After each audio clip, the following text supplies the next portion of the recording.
Olá pessoal, tudo bem? Aqui é a professora Giane. Nós vamos gravar mais uma aula sobre a disciplina de transformadores. Hoje nós vamos falar de proteção de transformadores, tá? Abordando as características principais do sistema de proteção, finalidades e dispositivos. E na aula de hoje nós vamos falar basicamente a chave fusível de AT e para-raios.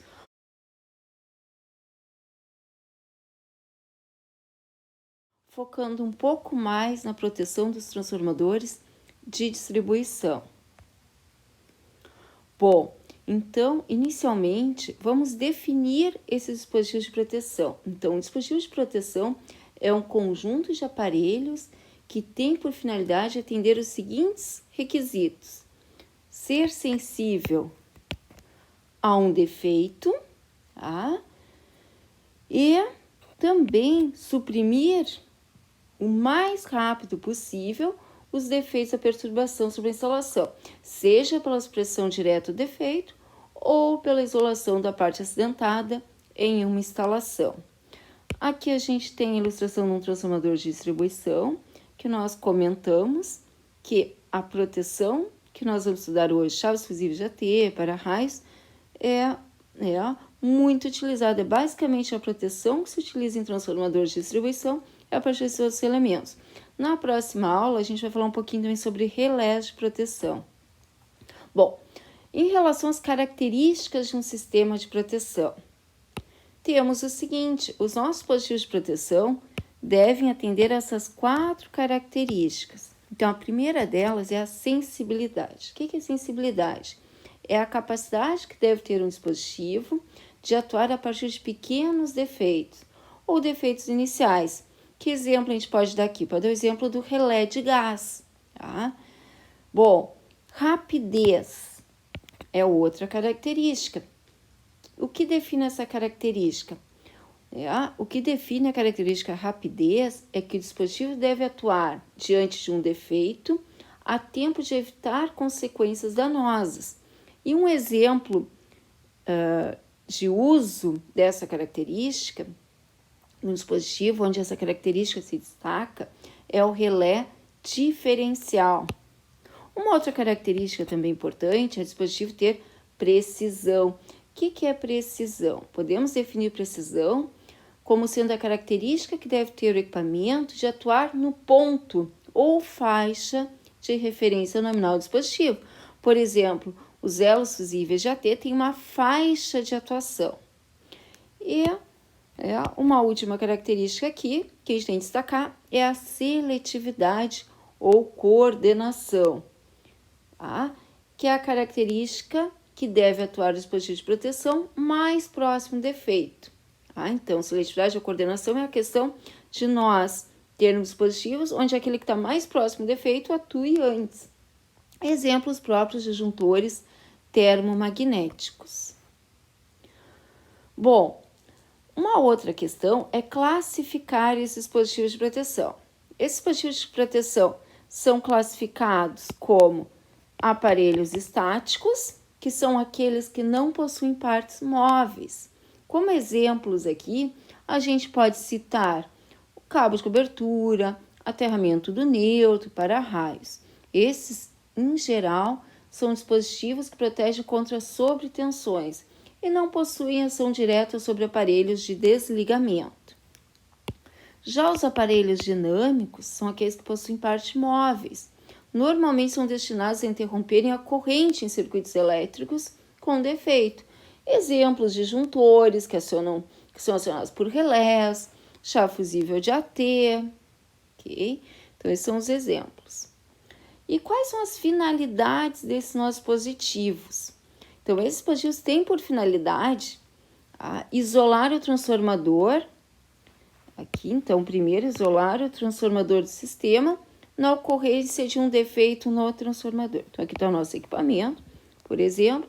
Se houver um defeito no equipamento que pudesse propagar pela rede, então, isolar esse equipamento para proteger o equipamento e proteger também a rede. Proteger o transformador contra sobrecarga e curto-circuito nas linhas ou outros equipamentos por ele alimentados. Neste caso aqui, a gente pode citar o exemplo da proteção da chave fusível de AT. E também as finalidades de diminuir sobretensões. Neste caso aqui, a gente cita o exemplo do dispositivo para-raio. Nós vamos analisar detalhadamente cada um deles, então. Então, inicialmente, chave fusível de AT. Então, aqui para destacar, então temos aqui o nosso desenho aqui da chave fusível de AT. E uma coisa aqui que eu gostaria de destacar para vocês, que a proteção contra a sobrecorrente mais econômica que se tem é feita com o emprego de chaves fusíveis de AT. Tá? Bom, nós vamos ver depois um esquema, um desenho ali, uma imagem que aparece, que as chaves fusíveis de AT são independentes, nós vamos ter uma por fase. E isso pode gerar inconveniente de, na ocorrência de um defeito na rede, desarmar apenas uma, tá? E aí, neste caso, o defeito segue sendo alimentado pelas outras duas. E a principal proteção contra sobretensão é o para-raio, como nós citamos no exemplo anterior, e vamos avaliar posteriormente. Então, a chave fusível de AT. Então, o que nós temos aqui? A chave fusível de AT, ela é normatizada pela norma NBR 8124, ok? Ela é aplicada até uma tensão de 38 kV. A sua base pode ser do tipo A, B ou C. E os portas fusíveis, pessoal, observem que eles são padronizados por cor. Então, o porta fusível de 50 amperes para 1,5 kA até 1,5 kA é laranja. Depois de 100 amperes a 2 kA, vermelho, e assim vai. Até 4 kA, marrom, até 10 kA, cinza. Então, a cor vai definir também qual é o limite máximo desse porta fusível. Bom, aqui nós temos, observem aqui, né, uma ilustração aí da chave fusível como um todo, destacando aqui os elementos principais. Então, aqui temos, por exemplo, o porta fusível, tá? O olhar para manobra, para que essa chave fusível possa ser desligada através de uma vara de manobra, um gancho para ferramentas de abertura em carga, mola em aço para pressão, terminal da fonte, suporte de fixação, enfim, todos os elementos que compõem aí a nossa chave fusível de alta tensão. E aqui nessa ilustração do lado, observe ali que a gente tem aquilo que eu falei para vocês. Se é uma rede trifásica, nós vamos ter 3 chaves fusíveis de AT independentes, elas têm atuação independente. Bom, a chave fusível de AT, ela é projetada, no caso, para proteger transformadores. Além dos transformadores, ela também protege bancos de capacitor, cabines primárias, redes e ramais. Em relação à construção dessa chave fusível, ela é feita em fibra galvanizada e permite interromper desde uma mínima até uma máxima falta, admissível pelo porta fusível, nas mais severas condições, permanecendo inalteradas as suas características tanto mecânicas quanto elétricas. E o elemento fusível, que a gente vai estudar daqui a pouco, que é o elemento que fica dentro desse porta fusível, ele deve permitir que o transformador funcione até o máximo da sua capacidade térmica, rompendo-se quando essa for ultrapassada. E é importante que o elemento fusível não atue sobre a intensidade, sobre a influência de sobreintensidades de corrente de curta duração, que vai ficar desligando lá o transformador da rede, somente quando essas sobreintensidades oferecerem perigo ao equipamento. Então, vamos falar um pouquinho sobre o elo fusível, que vai dentro daquela chave fusível. Esse elo fusível, que a gente pode ver aqui, pessoal, temos exemplos aqui de formas diferentes, né? Aqui, observem que ele, dentro aqui do cartucho, né? observem que aqui a gente afastou essa partezinha aqui, ó, para poder visualizar o elemento fusível. Então, na realidade, o elemento fusível é essas partes aqui, ó. Bom, esse elemento fusível, pessoal, ele é composto, na realidade, por dois elementos. Observa o seguinte, né? Vou desenhar aqui. Então, nós temos, vou desenhar um outro modelinho. Nós temos por dentro um elemento de ponto de fusão baixo, né?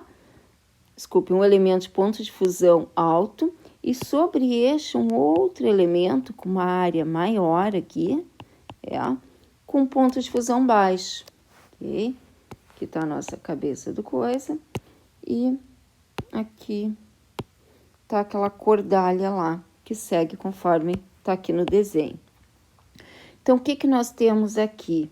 Nós temos este elemento aqui com um ponto de fusão baixo e uma área maior.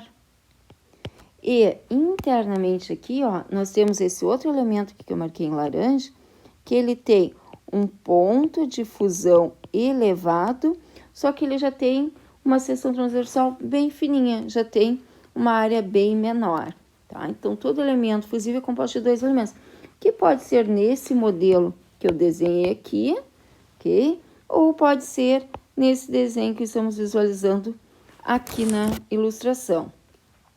E esse circuito, pessoal, é coberto por um tubo de fenolite, conforme aparece aqui, para evitar que o arco elétrico destrua o cartucho externo da chave fusível.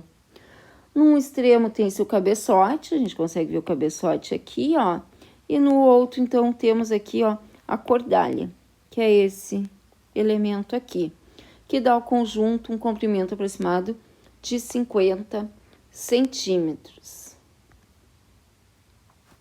Bom,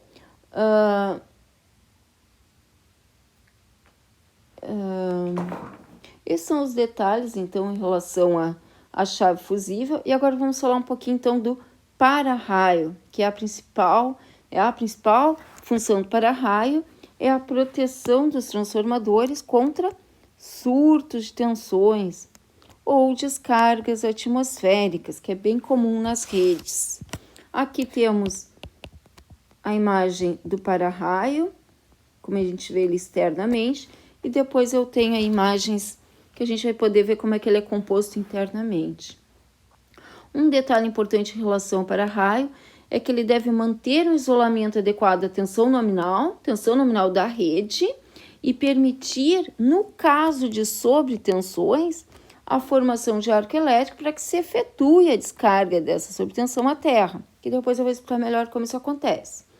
Então, ele deve comportar-se como um circuito aberto até a ocorrência de uma sobretensão no sistema, ou seja, como se não existisse para aquela rede nesse momento, ele é um circuito aberto, e quando, no caso de surgir uma sobretensão que vai causar dano ao transformador, ele servir, então, aí para formar um arco e descarregar essa sobretensão para a terra. Ele deve ter a capacidade instantânea de entrar em condução quando da ocorrência de uma sobretensão, com valor prospectivo próximo da tensão nominal do sistema, e também deve ter a condição aí de retomar a condição de circuito aberto assim que a tensão do sistema voltar ao seu estado inicial com a sua característica de tensão e corrente original. Então, observem aqui, pessoal, o que nós temos? Observe que eu peguei um exemplo simples de um transformador monofásico para que a imagem não ficasse poluída. Então, aqui está o nosso transformador, aqui está a rede, ok? Então, observem ali o seguinte, né? Que a rede aqui, ó, ligou aqui na chave fusível de AT, e essa, ó, veio para o transformador, ok? Em paralelo, observe o que nós temos aqui. Temos aqui o para-raio. Então, como que esse elemento atua para que, em situação normal, a energia passe para o transformador e em situação de sobrecarga, ela venha para raio e, vamos arrumar aqui, venha para raio e seja descarregada para a Terra. Bom, o que acontece, pessoal, é o seguinte, que o elemento principal que está dentro do nosso para-raio aqui, são resistores não lineares. Bom, o que são resistências não lineares? Vocês sempre estudaram resistências lineares. Como é que é uma resistência linear? Uma resistência linear, nós temos o seguinte, que para qualquer valor de tensão, então seja aí 5, 10, 15, 20, kilovolts, vou botar aqui tensão em kilovolts, a resistência continua sempre igual. Então, a nossa resistência Ω aqui é constante. Isso aqui é um resistor ômico, resistências ômicas. Tá? Então, resistências ômicas. Resistências não ômicas, resistências não ômicas. O que acontece? Acontece o seguinte, que eles têm a resistência variável em função da tensão. Então, no eixo X aqui temos a tensão em kV e aqui no eixo Y temos aí a resistência em ohms. Então, vamos pôr aqui nossa resistência, temos a resistência alta aqui e até a classe, então vamos pôr aqui nosso transformador de 13.800, então até 15 kV, nós temos lá uma resistência bem alta, aqui, resistência bem alta. No que passou os 15 kV, o que acontece? A resistência cai praticamente a zero. Então, neste caso aqui, observe o seguinte, que em vez da energia passar por aqui, onde era normal vir, e passar depois que passa pela chave e vir direto do transformador, o que vai acontecer?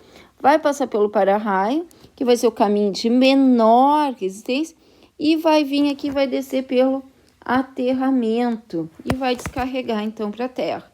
Então, é essa maneira aí que o para-raio funciona. Então, por isso que ele se comporta como circuito aberto, na tensão nominal da rede, e em situação aí, quando a tensão se eleva além da tensão da nominal, ou seja, uma sobretensão, ele vai descarregar para a Terra. Tipos de para-raios. Nós vamos citar aqui dois tipos. É o exemplo de dois tipos. Os para-raios de carboneto de silício. Então, que temos aqui do lado a sua representação. Ok? Então, observem que esse para-raio, ele tem aqui, os centelhadores, esses elementos, e aqui os resistores não lineares, só que os resistores não lineares de carboneto de silício. Tem uma mola de compressão aqui em cima, tá mostrando aqui no desenho, e tem aqui embaixo a questão de um desligador automático aqui, que vai danificar no caso de ser ultrapassada a capacidade desse para-raio. Então, esses para-raios de carboneto de silício, centelhadores são montados em série com resistores não lineares de carboneto de silício, formados a partir de cristais de carboneto de silício. Então, esses foram os para-raios utilizados por muito tempo, e agora, aos poucos, eles estão sendo substituídos pelos para-raios de óxido de zinco. Esses para-raios de óxido de zinco, eles não possuem centelhadores. Então, observem aqui na imagem, temos aqui os elementos aí, anel de vedação, espaçador de alumínio, os nossos elementos válvula, os elementos aqui, as resistências não ômicas, depois porta de fixação, invólucros de porcelana, os terminais. Ele também tem aqui uma saída dos gases de alta pressão, um dispositivo de alívio de sobrepressão, mola de compressão, tá? E esse tipo de para-raio, devido à elevada não linearidade da característica tensão versus corrente dos elementos de óxido de zinco, associadas à sua estabilidade térmica e elevada capacidade de absorção de energia para subtensões temporárias e transitórias, eles passaram a ser muito utilizados. Então, tem locais que já se utiliza, na maioria, esse tipo de para-raio. para proteção aí dos sistemas elétricos. Esse material foi feito tendo por base essas referências bibliográficas que eu coloquei aqui para vocês. E na próxima aula nós continuaremos, então, falando de proteção de transformadores, falando sobre os relés. Muito obrigada.